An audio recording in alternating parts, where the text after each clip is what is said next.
Good afternoon. I thought we'd take a look at how the garden is looking in August. It's been really interesting weather. We have something here called Fogust, so we're get a really heavy marine layer, and a lot of things get powdery mildew or other kind of black spot and don't do too well in August. But things are starting to clear up. We have a heat wave going through, which means about 80 degrees max for us, but we do have 95 to 97% humidity in the mornings, and then it cools off, or it dries up to like 70% midday, and then back up really high in the evenings again. And we have kind of a lot of mist and fog. So anyway, that's our climate. We're in zone 10B, we think. We're in Central California on the coast, and let's just go take a look at how the garden's looking right now, late August.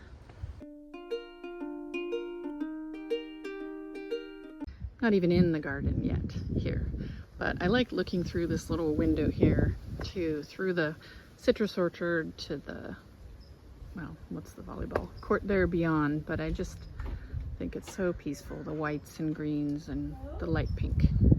So this is the bed. Excuse the giant trash bags of green waste, but this is the bed that fronts the driveway, and there's this Mexican sage in here. It's a salvia, and it just goes nuts this time of year. And then we have fortnight lilies, pink jasmine, and all the not hollyhocks, what is it? The hellebores I planted, and the columbine I planted get buried this time of year by the Mexican sage, which just kind of goes great guns. But I think it's a really pretty peaceful space.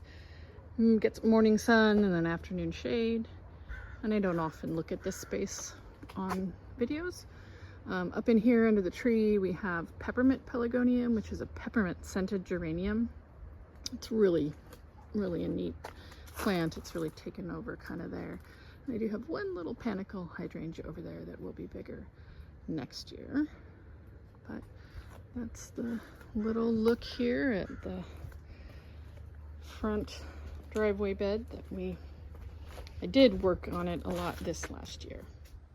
P.S. My mom is here, so she's going to do the yard walk with me. You'll hear her voice as we go around. She is the most knowledgeable person I know about plants. She's a docent at a bunch of botanical gardens and has extensively studied botany and plants. So I love having her do walks with me because she always fills in the gaps where I don't have knowledge.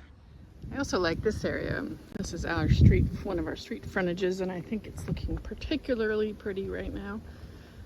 This tree fell, but then we just left it. There's a giant split in the middle, but then it just started sprouting new branches out of it. So great, it's doing its own thing there. And this is an orchid lily, I believe, Acidanthera, and there's just like a huge bunch of them here, and it just looks really great. And then I have some sparkle white Gara that I started from seed, and some Scabiosa that I started from seed here as well. A red tea, a white tea, and then this is another kind of tea that has a red leaf but white flowers. And these are Ranga lily. I need to cut them back. Definitely got to cut those back. Sorry about the car noise.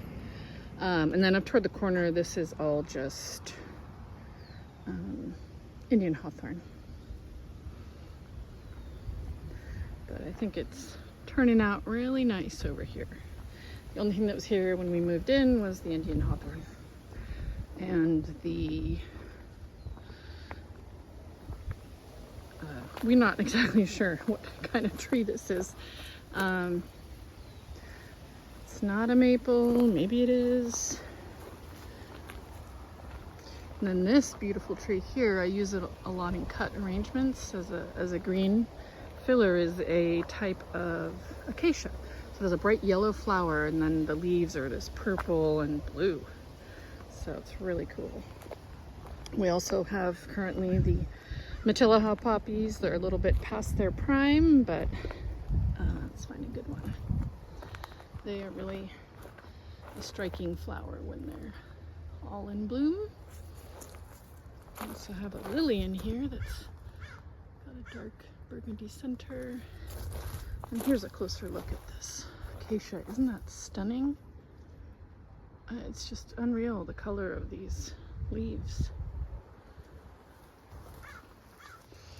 And then this plant here got squished a little bit when that maple tree fell, and it's a rock rose. It's a white flower. There it is. So that looks kind of a lot like the Matilaha poppy. All right, let's go inside. So our front porch is, you know, cluttered as usual, but a lot of the plants that I have received over the season have been planted. There's just a few left, but I wanted to look at this begonia. Look at this. This is Santa Barbara begonia, and I just think it's one of my favorite begonias. I have a lot of favorite begonias, but look at this one. It's just really pretty. I think there's 3 roots in this pot. Oh, it's just a stunner. And mainly I have begonias and succulents on the front porch, aside from the plants that are living here until they get planted in the yard. But panning up here, rosemary and citrus orchard is what this area is. And I've mainly used purple and yellow flowers. So there's yellow roses, there's some purple roses that are not blooming at the moment. This is the other side of the front porch, and I have our herbs here. I have another one of the Santa Barbara begonias. It doesn't get quite as much sun maybe, so it's not as big, and just more succulents. All right, ready? Got my mom now. We're going. This purple salvia is just so pretty. And I have it underplanted with a scaevola. And back behind it is a strawberry shake hydrangea, which will get bigger. And this is one of my favorite combinations that I see from inside. There's a twister, green twister echinacea. This is a Vanessa Bell rose. And then there's a purple Monardia back there. So this really just kind of gives you the sense of what the color of this area is. And mainly it's just a lot of greens. I wanted it to be kind of a soothing palette. And so we have a lot of different kinds of sages. There's a white sage here. We have I use artichokes as perennials because I like the color of their leaves and the structure. I put a bunch of chives in different areas. And this sage here is called Winifred Gilman. It's a Cleveland sage, and it's got a really neat scent. So Meyer lemon here. And this one is a panicle hydrangea. I know it'll get bigger next year. But I like how it's turning pink for fall. Meyer lemon leaves are fragrant. Yeah? Yeah, this is also my fragrance garden. So lemon, sage, rosemary, lavender. And then this is the peppermint pelargonium I was talking about out there. It's really fragrant. Very, very pepperminty.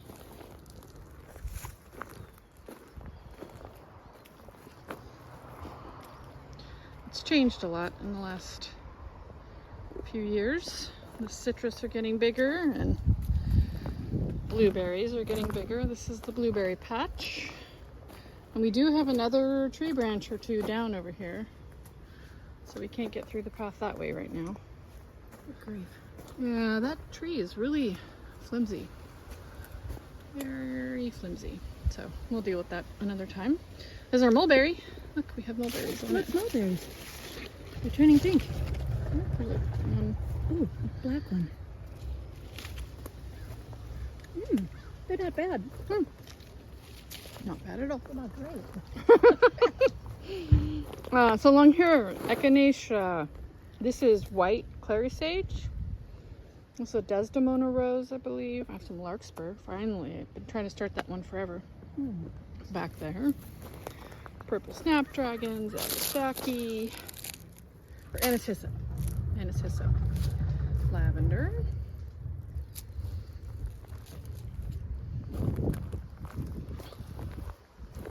This hedge is feijoa. We still don't have any fruit on it yet, but it's maybe just... It's flowered a couple times. 2 years, the second year of flowering, but no fruit yet. So maybe next year. And in here, there's some Lisianthus. These are the purple mariachi, so they're white and purple. Everything's white and purple and pink. No, I'm sorry. Purple, shades of purple and yellow in this area. And this is the Nye Bevan or Nye Bevan. Do you know what that? NYE Bevan. No. No. Anyway, it's yellow. It's not blooming right now. Things are in and out of bloom crazily. More Anise, no, Agasaki. Or Anise hyssop. Anise hyssop. Anise hyssop. And let's see, over here, there's a really pretty, there's not one in bloom at the moment, but you can see the color. Dahlia. There's some dahlias here. Yellow-faced bumblebee. Yellow-faced bumblebee. This guy. Let's see. Oh, yep. A native bumblebee.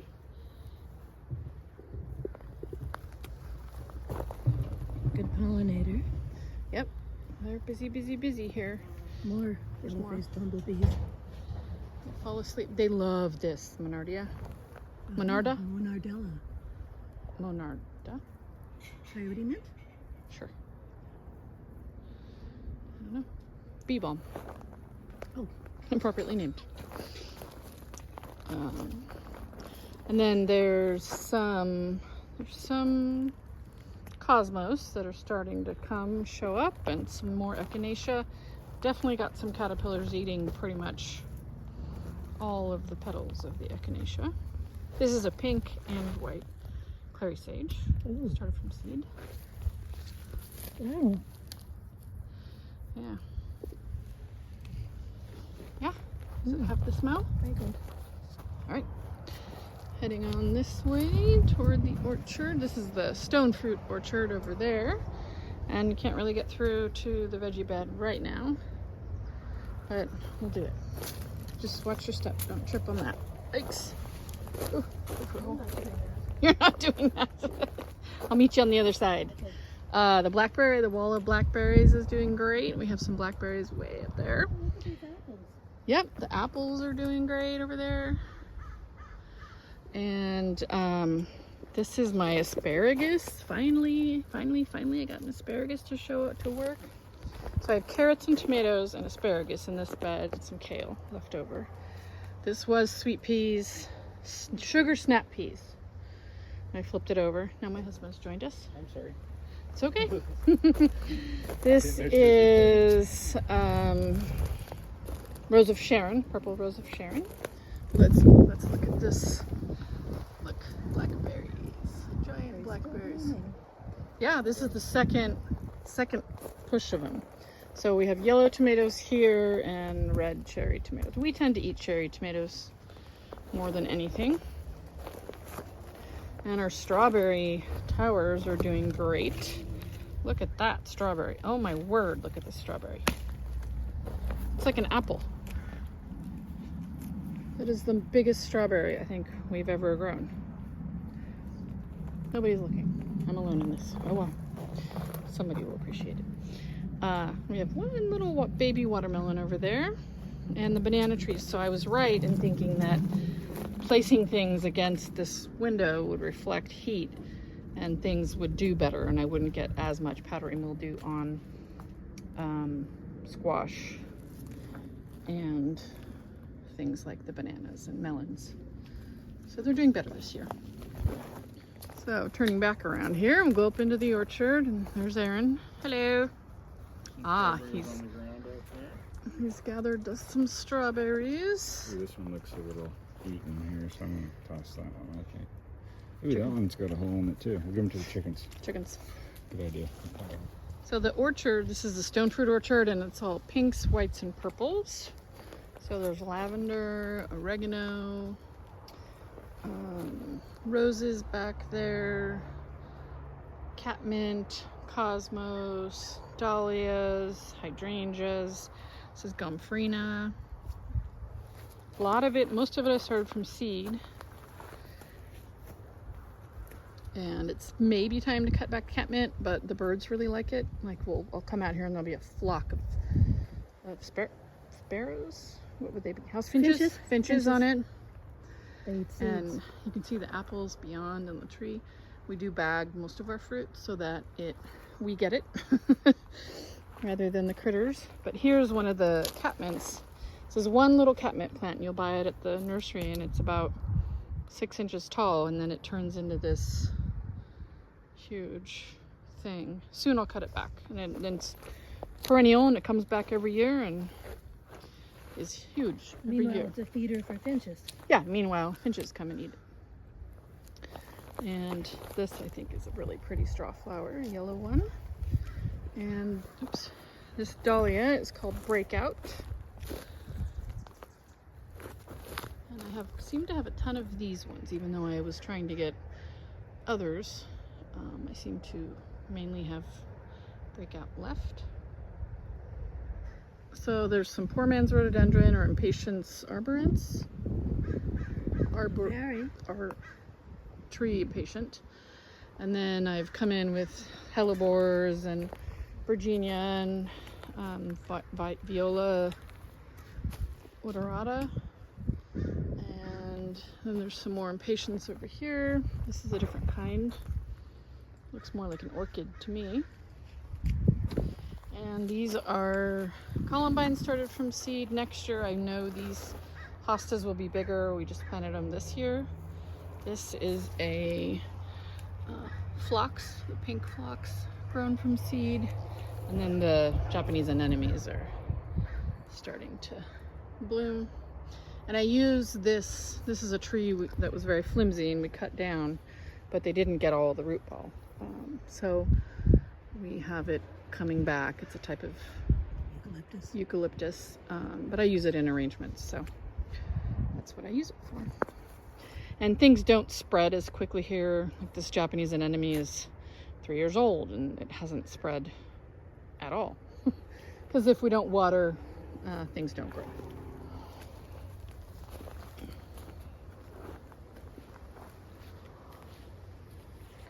Just kind of an overall view of the orchard here. This is a rock rose, and they bloom one day and then that's it, right?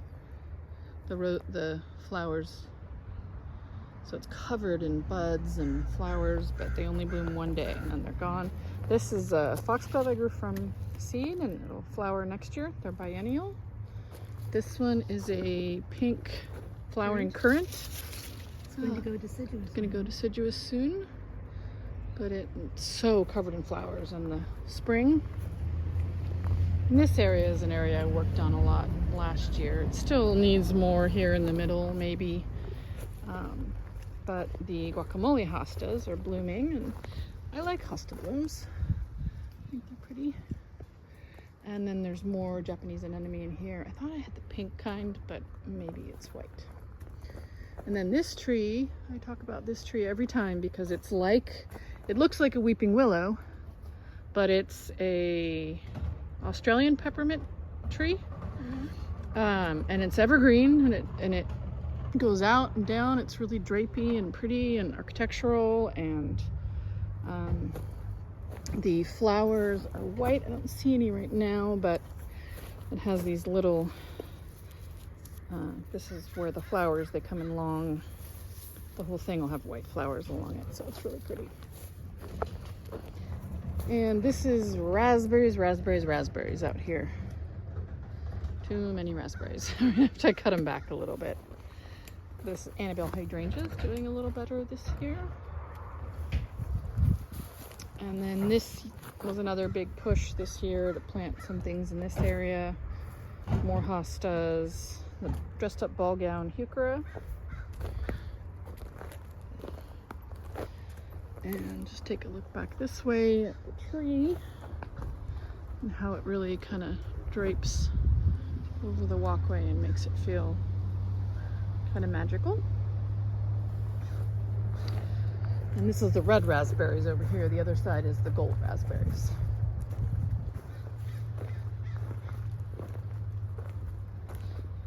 But let's see, let's go look at this beautiful dahlia. These are too big to use in arrangements, but I think they're really pretty. There is a cafe au lait back in there. You can barely see it.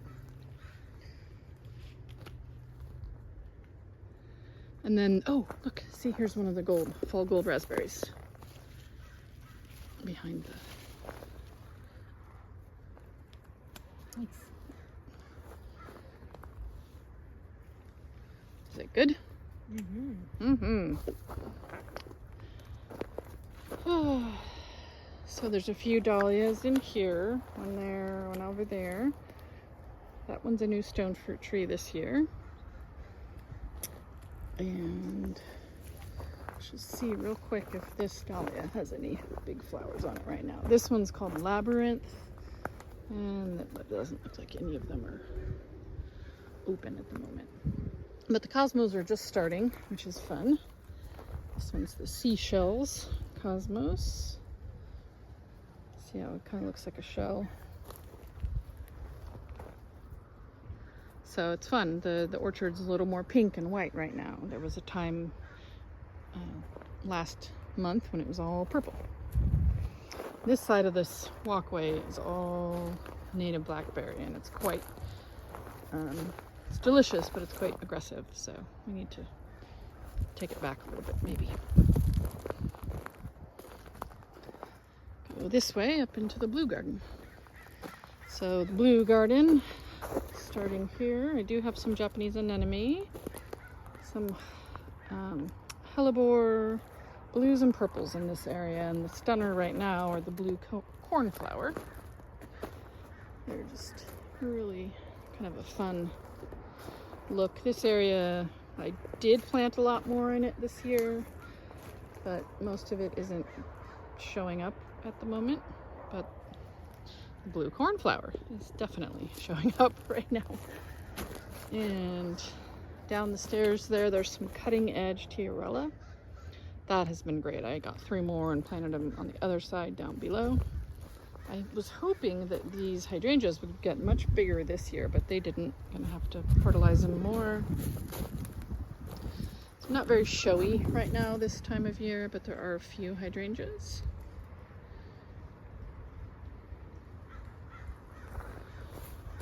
And really what we're seeing right now is the cornflower.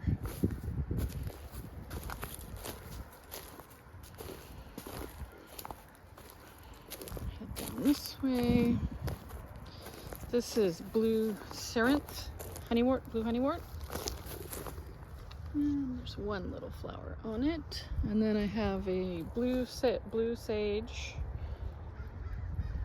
cornflower, lavender, eryngium. Here's about to start blooming. So the chicken coop's right over here, and this area is all native. So this is the red buckwheat you brought me, Mom. Oh, good. And black sage, and you can barely see it in there, but there is the manzanita in here. And I just got some more ceanothus to plant along the fence and the wall. Acneospond. What do I have? Lotus, acneospond, the yellow. That's a lotus? That's sweet. It changed, the genus has changed its name to acneospond. Oh, But it used to be called lotus. lotus. Lotus. Ah. Lotus. So monkey flower, There's an orange monkey flower, yellow monkey flower. These are all natives. Ceanothus, yarrow. Yarrow. Yep, yarrow, poppies, California coastal poppy. It's not the California poppy is all orange. Our California coastal poppy has an orange center and a yellow margin. Now this is purple top vervain, black sage, and then it starts turning into cut flower garden flowers. So lupin, kinds of lupin, which are also a California native. Cut flower garden is looking like it's been being cut on. I don't think that Celosia does really well here. Lisianthus does. I've started some new plants here. This Crospedia is doing really well. Bells of Ireland are doing well. I'm expecting flowers off of this Campanula pretty quick here soon, I hope. These are a blue and a pink. Gosh, can't remember the name of them right now. Anywho, let's see. The Celosia, I mean, it looks okay, but it's not doing what I thought it would do. Here's some amaranth. And the whole row of Lisianthus is about to bloom. Some mums in here. I cut back all of the snapdragons that were along here because they don't do well in our August temperatures and moisture. But the straw flowers are doing really well. We have a bunch of different colors, and I'm starting to dry some of them and make garlands out of them. And then I did grow some carnations, but I'm going to pull them and I put them in the landscape. I don't use them in arrangements. There's some Fama white Scabiosa back there. And this is Feverfew. It's a little past prime. We're almost to the dahlias. There they are. This is the dahlia patch, and it is really beautiful right now. I've pretty much cut everything that was prime, but it's just amazing. A lot of them, that whole red patch over there, I started from seed. Actually, these were all seed. And there's some tuber dahlias back there, and these two little rows here are tuber dahlias. But it's really looking pretty. And then the berm, then kind of more woodsy berm that we have going on here. There's a blue sage that's almost done, but the echinacea's coming into bloom. Here's a look at this red dahlias from this side. So these are all from the same group of plants. I saved these seeds, and look at all the variety of colors and shapes that we're getting.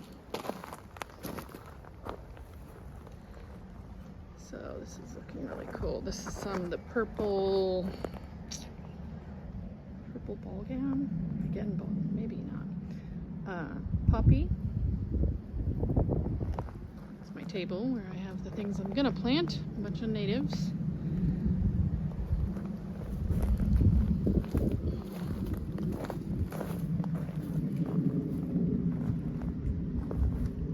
Backed up look at this dahlia patch.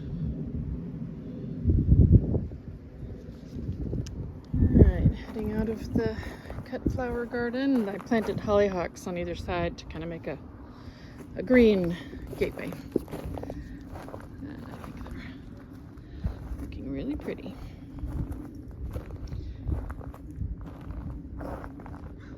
So over here we have all the zinnias.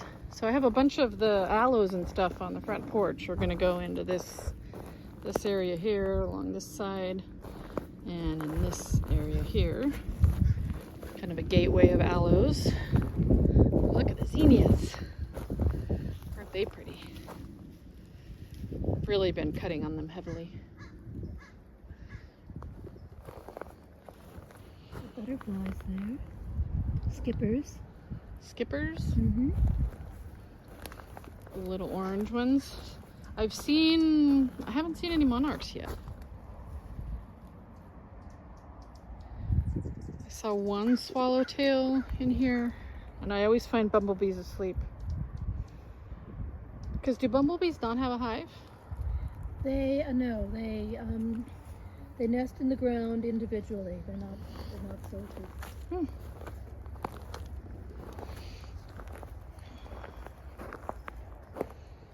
And I just put a bunch more dahlias in that I started from seed along where we didn't have success direct seeding. Let's go into the red garden. This is so pretty this time of year. This is the Arbutus Marina Arbutus marina. strawberry tree. It's so pretty. I love it's like little tassels flower. Oh, there's the red sage that you gave me from. Oh, They started from seed. Oh yeah. Wow. What is it called again? Arizona sage. Arizona sage. So what I'm pointing at is back in here. This one is Arizona sage. Yep, started a bunch of it from seed. And no, you got a monarch? Let's see this monarch. Oh, yay! I have some milkweed. It went flying off. Oh well. A few. So the red garden, it's extremely rewarding. These begonias I started all from seed. The more kind of pink one with the green leaf and the red with the black leaf.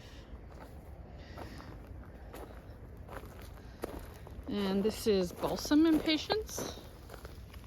And they have some that have white flowers, some that have pink, some have red, some have purple. Lisianthus, a green Lisianthus. And then we have more blackberries along the fence to hopefully be able to eat from the other side.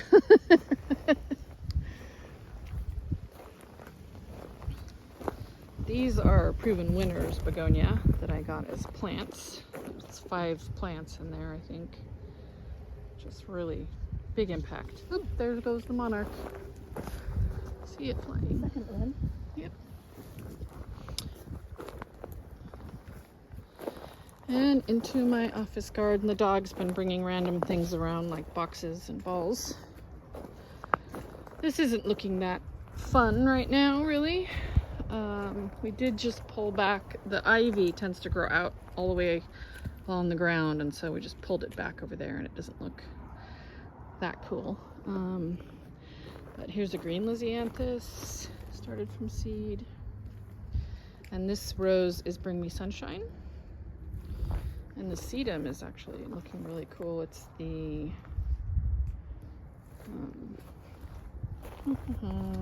Autumn Joy sedum.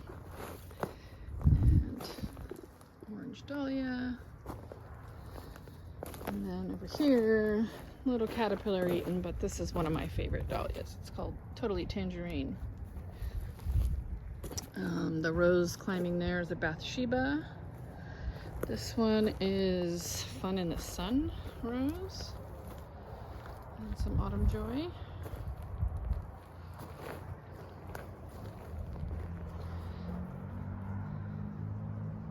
And then the thing that's really stunning right now in this garden is this lion's tail sage, which is orange.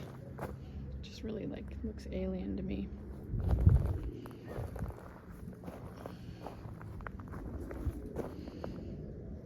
I'm gonna run into the woods here real quick. Into the shade garden. Run, I'm gonna walk slowly. So this was all planted in this last year, the impatient and tree coleus, some more coleus and viola.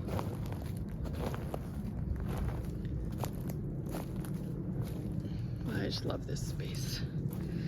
Deep, deep shade garden. And really kind of brightening it up, mostly with this Irisine, which is a lime, Irisine lime. These are Geranium Majorens. Next year they'll bloom. They'll have giant purple blooms on them. And I did start a bunch more of these pink hydrangeas from cuttings. And look, this bloomed finally, this Disocactus. Isn't that beautiful? So pinks, lime green, deep green, oranges. It's the name of the game in this shade. These giant tree looking things are a coleus called tree coleus. And there's a bunch of pink flags in here where I've planted some other things. This is a pink Irisine.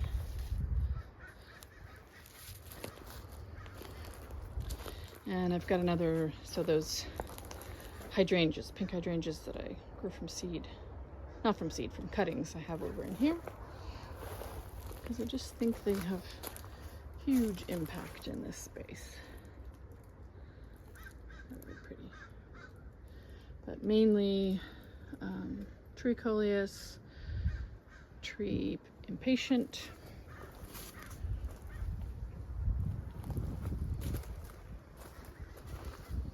It's just a different world in this space. When it's a hot day, you come in here and really cool off quickly. The dark leaves in there, that's Ageratum. It's already bloomed.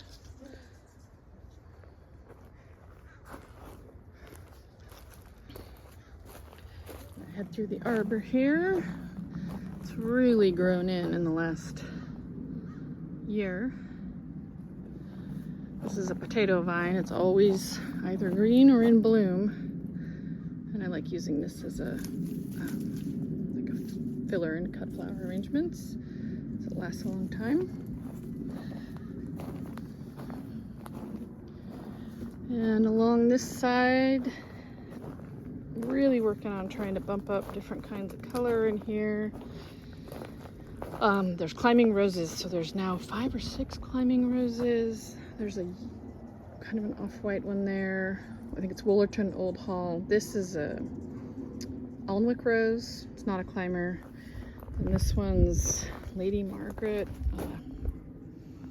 Queen Margaret, Princess Margaret climber. This is the catmint. So that's just average standard catmint, nothing fancy, and it gets huge, and I kind of like the dusty purple of it with the orange, yellow and orange rose and the yellow Alstroemeria. And I have a bunch of dahlias in here that are new this year. A few of them gophers didn't get.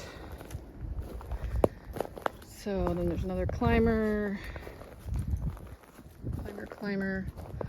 and this way there's really nothing happening in the vegetable beds right now. We have a puppy and he's getting into everything, so I need to finally get some boards, build this taller so he can get in, and then load it with soil and rejuvenate it and put some new things in. This is the Claire Austin rose. It's really got kind of a peony shape to it. I like the light yellow.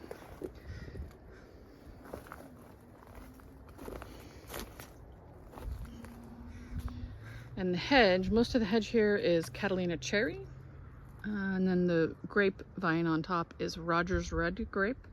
So it turns bright red in the fall.